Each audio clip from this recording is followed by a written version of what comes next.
મહુવા બગદાણાના નવનીતભાઈ બાલગીયા પર થયેલા હુમલાની ઘટનાએ રાજ્યભરમાં ભારે ચકચાર મચાવી હતી। આ ગંભીર ઘટનાના પગલે કોળી સમાજના ધારાસભ્યો, આગેવાનો તેમજ કાર્યકરો મોટી સંખ્યામાં મહુવા હોસ્પિટલ ખાતે એકત્ર થયા હતા। આ મામલે કોળી સમાજના આગેવાનો દ્વારા ન્યાયની માંગ ઉઠાવવામાં આવી હતી। પરસોત્તમભાઈ સોલંકી, હીરાભાઈ સોલંકી સહિતના ધારાસભ્યો અને સાંસદોએ મુખ્યમંત્રી સમક્ષ રજૂઆત કરી કડક કાર્યવાહી કરવાની માંગ કરી હતી। ઘટનાની ગંભીરતા ધ્યાને લઈ ભાવનગર રેન્જના આઈજી દ્વારા વિશેષ તપાસ ટીમ SITની રચના કરવામાં આવી હતી, જેના કારણે તપાસને વેગ મળ્યો હતો।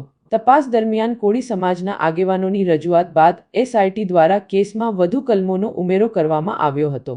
નવનીતભાઈ બાલગીયા હુમલા કેસમાં ઝડપાયેલા 8 આરોપીઓના રિમાન્ડની માંગણી કરવામાં આવી હતી। રિમાન્ડ પૂર્ણ થયા બાદ આજે સાંજે 4 વાગ્યે તમામ 8 આરોપીઓને મહુવા કોર્ટમાં હાજર કરવામાં આવ્યા હતા। સુનાવણી બાદ મહુવા કોર્ટે તમામ આરોપીઓને જેલ હવાલે કરવાનો હુકમ કર્યો છે।